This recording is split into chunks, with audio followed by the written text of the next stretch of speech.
While we're waiting for the parts to come for the tank engine, let me just put that there to remind you which tank engine.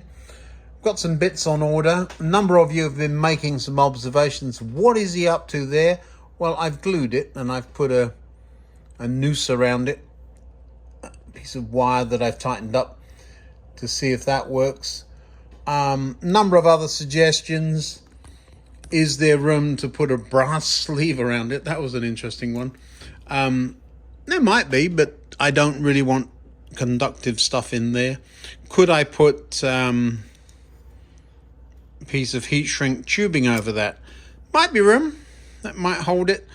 Some of the tubing I have is a little thicker, and it might actually, it has glue on the inside. It might actually work. Number of things, but let's try and do it the right way first before I get into the bodges. It is frustrating looking at it in such a state, but we will get there. Meanwhile, the Heljan, I don't know how to say it, and I'm sure a lot of people don't. Is it Heljan? Heljan? Or Heljan? I don't know. I don't know how they're presented when they come. There's a glass window or a see-through window in the top, and all you can see is black foam. I'm expecting there was probably a picture of the locomotive in the window. Not impressed with their boxes. You see the corrugations? They're not as, how do you say, pristine as Bachmann's boxes. I know, I've just leapt right in there, haven't I? Just got in from work. I've had my tea. I've got a nice cuppa in front of me. And we're going to have a look at this because I've never owned a Heljan locomotive of any sort before. Growing up, I was always a Hornby boy, trying Hornby. I think the very first locomotive I ever had, yes, there's quite a story behind that. So over in the background there's a couple of Pullman cars. Those are the ones that are part of the Churchill train, the funeral train. Sitting out on the front with the locomotive just about to back onto it, I've got a ladder I need to glue onto the tender, which is why it's disconnected. But that one has a different color roof, and I'm told that's the railroad version of Hornby. But before that, there was a shorter version of those carriages. And I had the brake, which is very similar to the one that's there, and two others. One was called Annie, and I think the other one was called Ruth. That's from memory, I could be wrong. But there was no locomotive with them. The why and the what. They had come from my uncle, and my uncle owned a locomotive called Britannia, and I was too small to own that, and so he kept it. The other three carriages I still have, were from a train that was hauled by Lord of the Isles, and I don't have that either. Eventually I did have that, and it fell to pieces. I believe, looking back on it now, Mazakrot.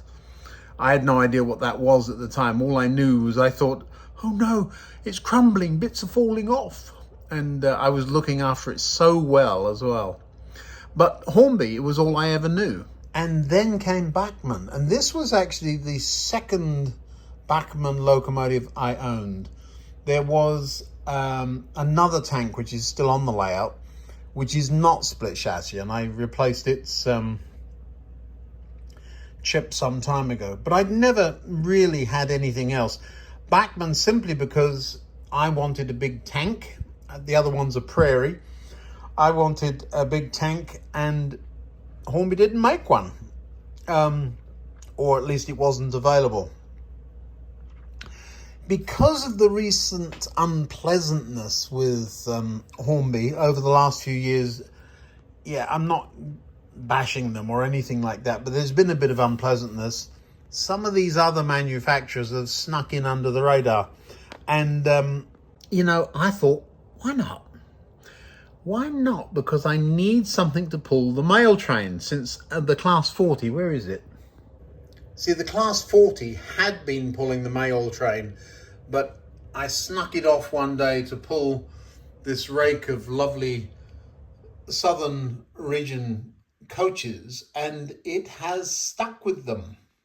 Everything on the layout is 1965. You could go back as far as 60 and as far forward as 70 something.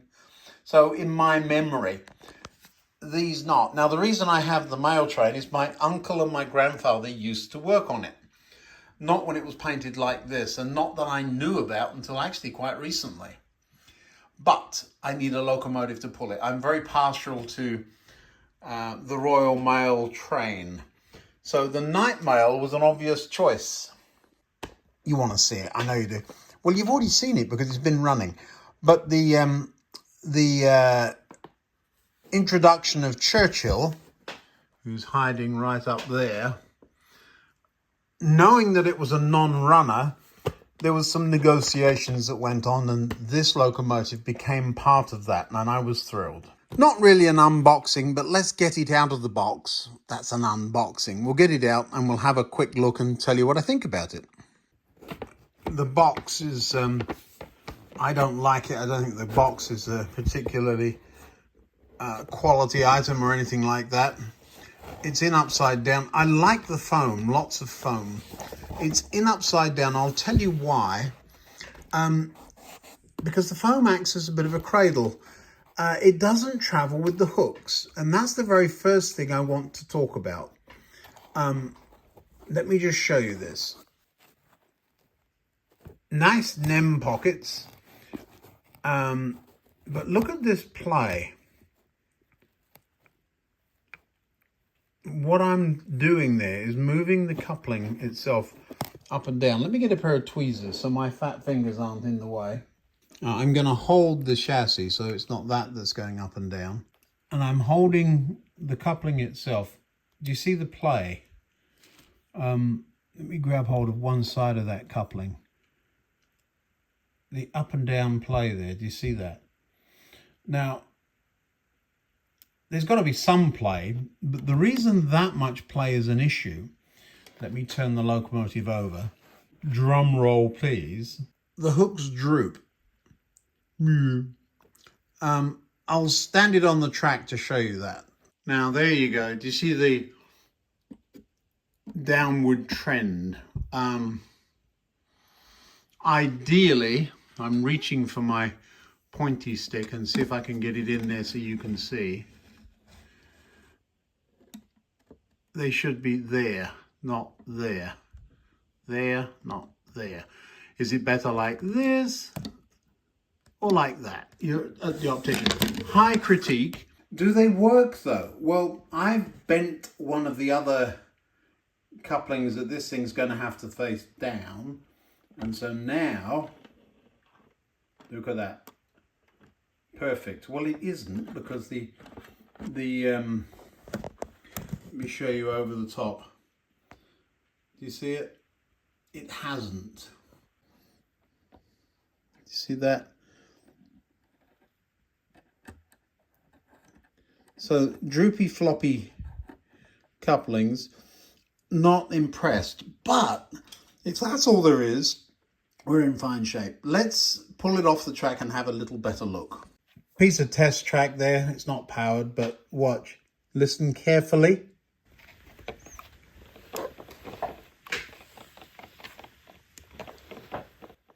That telltale I'm not on the rails thing is that's actually the middle wheels of the bogie. Let me flip it over and I'll show you. So the way these appear to work, let me put some extra light in there. We'll be able to see it probably. Yeah, there you go. This axle is driven, this axle is driven, and this one isn't. But look, there's some gunk in there. It's second-hand locomotive. Yeah, a little bit of gunk in there. I'm not going to wipe it on my trousers. But this middle axle is not driven and wobbles around, and so it makes it a little awkward when putting it on the rails. The wheels could use a bit of a clean, I think, especially the non-driven. But yeah, it's okay. I've noticed the battery box does pop out. Whether that's, see the white line on that one? That's probably been overstretched. But I'm going to leave that off for the moment, actually. You'll see why in a moment. Let's flip it back up the other way. I like, you can see the fans in through the holes. They're not rotating or anything. And on the other side, they're just molded in there. That's fine. Has sprung buffers. Some people are excited by sprung buffers. I like the detailing around the front there. The handrail especially. Lots of opportunity for additional parts. And look at this bag of parts. It's all kinds of snow plows and who knows what in there. Lots of lovely things to add. Not going to, but they're there. There is another pack of black bits. Look at all these bits in there. I wouldn't know what half of those were even. But it looks like train connecting pipes and probably electrical connecting pipes and all that good stuff as well. Does have directional working lighting. Not sure that it works yet because of the chip I've been using. Certainly the headlights work. Unusual roof detail for me. I like the... some people again go on about separately fitted parts. I don't care if it's separately fitted or not. The reason people separately fit things is because it adds sharpness to the mold or to the model. You can't get sharp edges like that usually without adding those bits separately. But I like it. It's part of the molding. The doors that would open to allow you access to the engine. I like the exhaust. It looks darker on the inside there. If I were weathering, this would go black. There'd be a little bit of soot coming out. This appears to be the number one end, or at least it's behaving that way when it's on the track.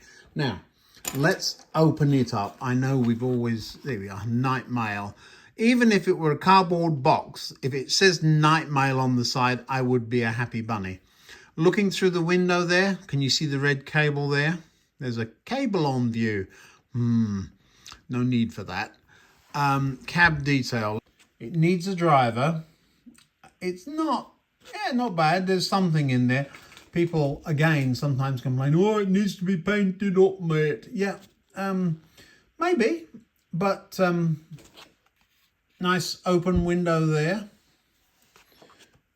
I'll prove it's open. I'll stick a stick through it. Here we go.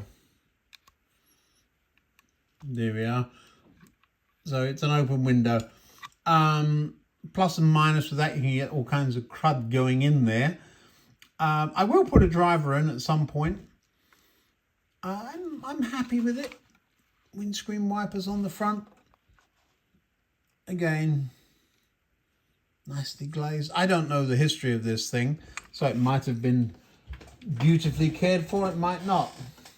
Right, where's my hotel keys? For those we shall need. What we're going to do is flip it upside down. The cab is held, the roof is held on, the body is held on by 4 clips. Where are they? So there's one here, you see that? Do you see right there? So putting a hotel key card in the side here, just pulling the plastic away, gets the clip away from the place it would clip in. We can slide it right there, look. So that's what I'm up to. And then we'll do the same on the one up here on the other side. You see it there? And there's 2 more on the opposite end. Some people use cocktail sticks, some use glue spreaders. You can usually tell which channel people have been watching by what they're using. I like these because they're thinner than cocktail sticks. You can actually stand the locomotive on them if you turn them up that way. And if you just wiggle a bit, it will just plop out, and out it will come. But it works the same in the same way, the same principle as the cocktail sticks or the glue spreaders. It's in there fairly tight, and you don't want to lever down on things that are going to break off. But we do need to get it out of its shell. So we shall. And oh, the other thing is when you're levering on this cocktail stick or glue spreader, the reason I like these better is because they are much longer, and so your pressure is over a far greater distance. So it doesn't take very much for the front to start dropping down. You see that? So the front is out now, and it'll be the same at the back. They've unclipped. You can take those out, and that will just ease out of there now. Do you see the front buffer beam there? You see that's a separate part. It would have been very easy just to be levering down on that, and then you break something off, and you really, really don't want to be breaking something off of a nice model like this. So a little wiggle, and it is a tight fit. And out it comes, and off it comes. There we are. Now, next, where's my new chip? It's in this packet here.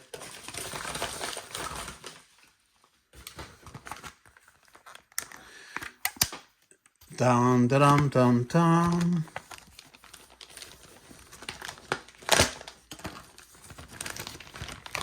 Great big packet, great big envelope for a tiny little thing like this. There it is. Now, this is a chip that I use. It's stuck on setting 3. It works, it doesn't do any damage, and it goes around. Let me show you something. This chip doesn't look very well, does it? I could send it back to Digitrax. I'm quite sure they would replace it, but it would be unfair because I did that. That was a mistake on my part some time ago. But it still does work. So we use it when I don't have chips. Now, here's what one of the issues is. Let me first show you. There's the socket. We're showing you everything it shows. So pin 1 is up here. That's the orange one. And pin 8 is red. So it goes 1, 2, 3, 4, 5, 6, 7, 8. Says NMRA there, National Model Railway Association, or something like that. Now this will come out fairly easily. Wiggle, wiggle, and out it comes. Now, why are there no pin numbers there? What am I missing? Huh, interesting. It's a good job I said pin 1, 2, 3, 4, 5, 6, 7, 8, wasn't it? Now, if you were in that situation, how would you figure out which pin was which? Well, let me show you, because I'm going to check in any case. A number of you have asked for a lesson in meter use. What we're going to do is we're just going to set our meter to continuity. All that does is when I join the two leads together, it's going to bleep. Now, we know that diagonals matter.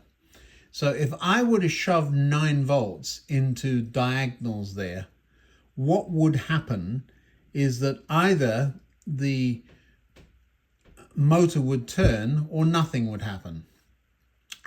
So that's how we would establish. And so what we could do is measure down to one of the wheels. So by shoving, I'm going to stand it on the track for that because it'll just make it a whole lot easier to attach to the wheels. So a piece of track, set the locomotive on said piece of track.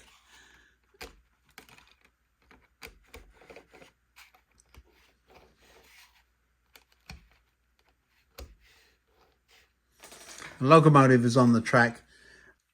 So now what we're going to do is we're going to measure from one of the rails to one of the pins. And what we're going to do is look for pin 4 or pin 8. So pin 4 is over here, if I'm right. Nothing. And pin 8. There we go. So if I put the red lead down here, it makes it easier for you to see. So I'm on one of the rails, and this would be, I've got to find, if I were to go around, nothing, nothing, nothing, nothing, nothing, nothing, nothing. There it is. So that there, that pin is one of the rails. Now, if I go to the other rail with my meter, I'm just moving over to the other rail, we'll find the other one. We know this one. So all I'm doing is touching the meter on one rail, and then we come back along here to the socket, and I'll just stick the meter in one of the pins here, you see. So now, not 8 because we've already been there. So that one there, that's one rail, and this is the other rail. So that's the rails. Now this one here then, pin 1 and 5 are the motor. Here's the thing, I can see no indication there of anything on that board. Now, by convention, there would be a mark. So I've just put a mark, you see it? Bobo marker mark. Mark is, if there is a mark, it's pin 1. Now, whilst blanking plates, do you remember I showed you a blanking plate before? Here's one. It absolutely does not matter which way round you put that in. Doesn't matter because of the symmetry of the connections. All the blanking plate is doing is joining this pin to that one and this pin to that one. That's it. The other thing it does is joins this pin to there and that one to there, and that is for lighting, so directional lighting. And the directional lighting works that way because there's a couple of diodes somewhere on the printed circuit board. But why have I gone into this at such length? Because there is no indication on that circuit board of pin numbers. Now the problem is, if you did have a blanking plate with pin numbers on it, and some do, and you got that in the wrong way round, it would not end well, would it? And that is indeed what happened to this chip on one occasion in my dim and distant past. Not that long ago, actually, I made an assumption. Now let's get this one out of its tape. All right, so there's the chip. I'm not seeing pin numbers on this at all. You can see the pins. I mean, they're the other side, of course, but they're in 2 rows there, 4 and 4. But which one is which?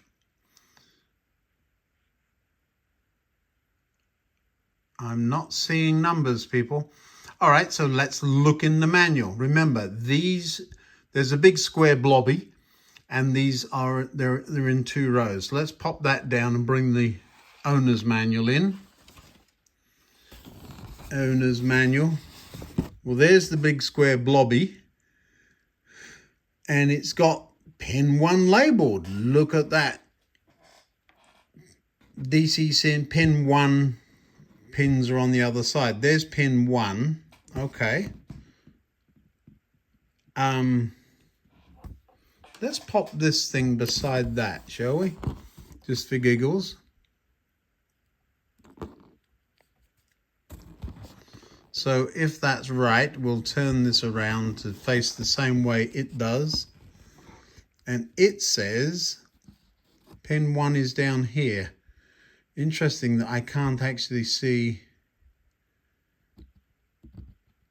I can't really see the others, but it says this one there is pin 1. Do you see it?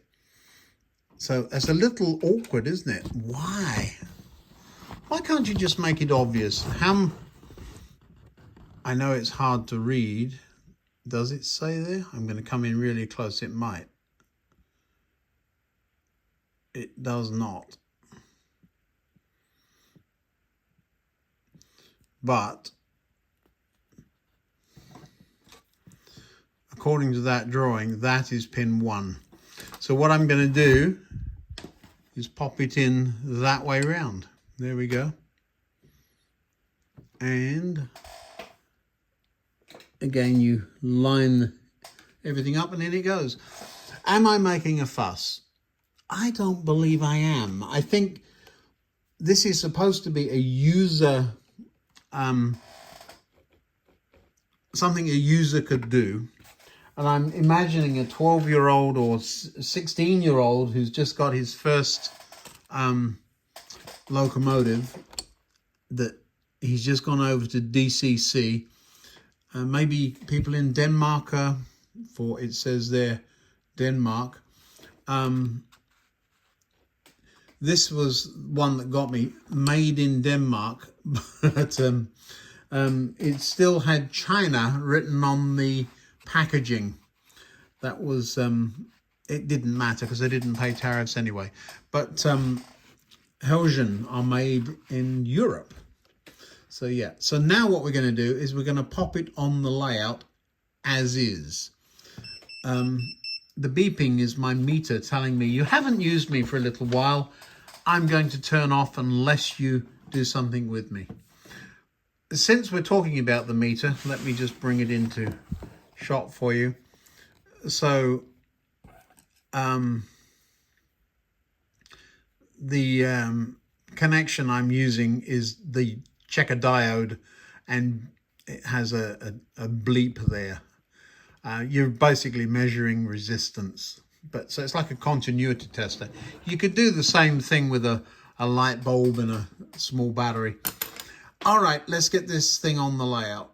Putting the body back on is much easier. Just pop it on and push down gently until it locks in place, which it has. So the locomotive's been off to the programming track. Of course it's been programmed as number 47. It has headlights on, and I want you to watch this. If I reverse it, do you see the red lights there? They've come on, but the white lights didn't go off. And if we drive it past,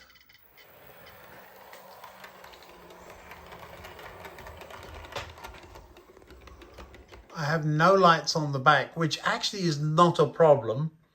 I'll explain why in a moment. But if I reverse it, now I've got headlights on this end and tail lights on the other end.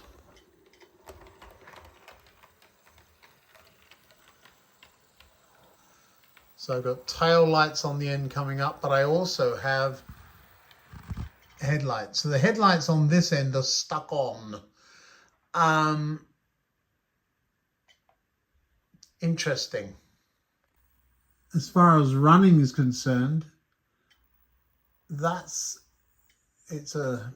haven't programmed the CVs, but that's my first step. You see the droopy coupling? That's my first step of speed. Rather nice slow speed running. Very smooth.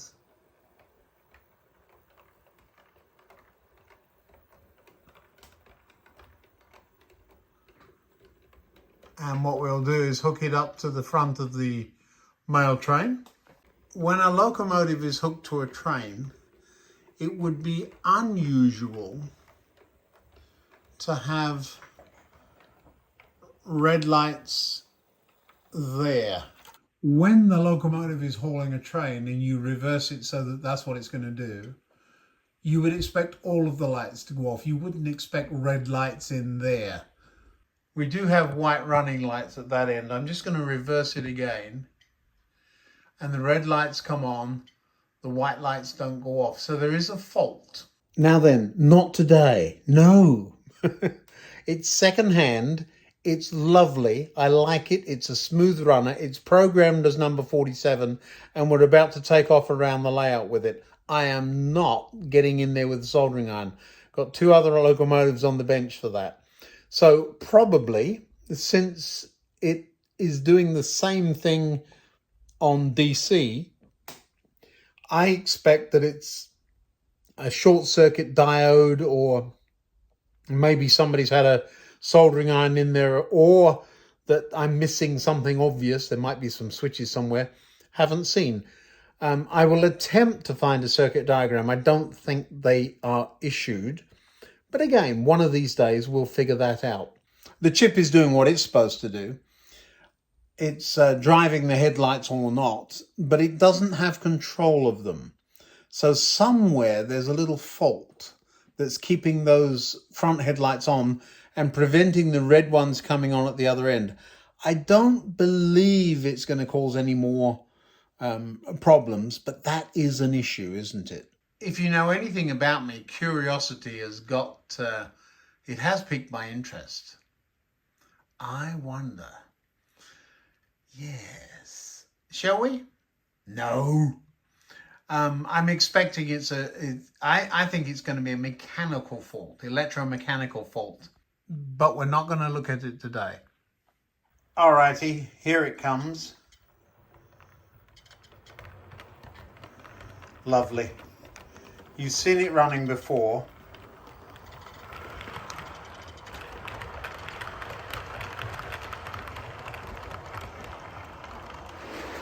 And of course, to make way in the station, we do have to run something else as well.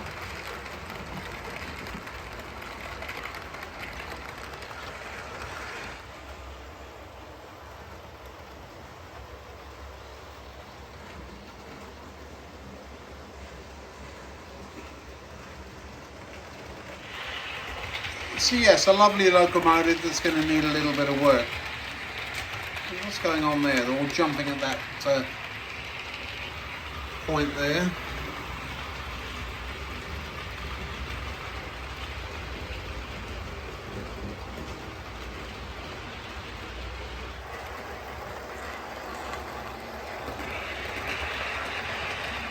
While we're talking about mail trains, have you noticed that there's only one set of double doors on that whole carriage? Well, that's because the sorting office was on this side of the carriage, and it would pull into stations the other way round. Let me show you the other side of that. It's the third carriage back. But on this side of the carriage, there's all this gubbins. Do you see it?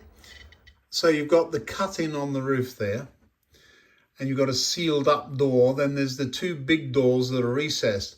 What all that's about is, earlier on, there used to be nets that would swing out from that position there.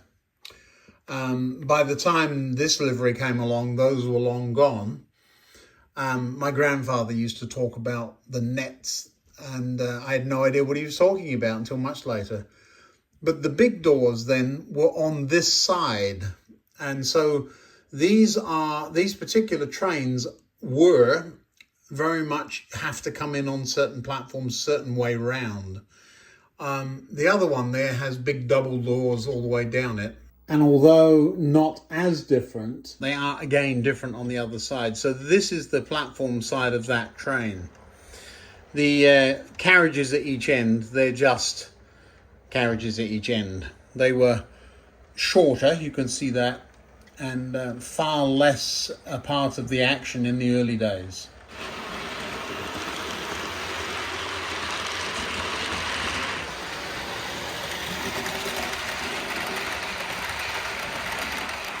We call that moving with purpose. And so we're going to have a look here, see. That would be an unusual way of coming in. And so, do you see, I have this train on backwards. Do you see that? So, in this instance, all the big doors, at least, are over on that side of the train. So, these carriages, it doesn't matter, but this one, you would expect a platform. And since this is on a wrong side running platform, or an island platform, you would expect that carriage to be the other way round. Now, I have a photograph of my grandfather's train in pretty much exactly this configuration. That carriage needs to be other way round, is the only deal here. So there we go. Now it's the right way round. And you see the much bigger doors on this side. And then the cut-in there. You see it? And this is where the net used to swing out when it would have been fitted. Not really so much a review of the 47, just to say that it's my first Heljan locomotive ever. Let's bring it forward a little bit there. I like it. I think it's splendid. It's a second-hand model.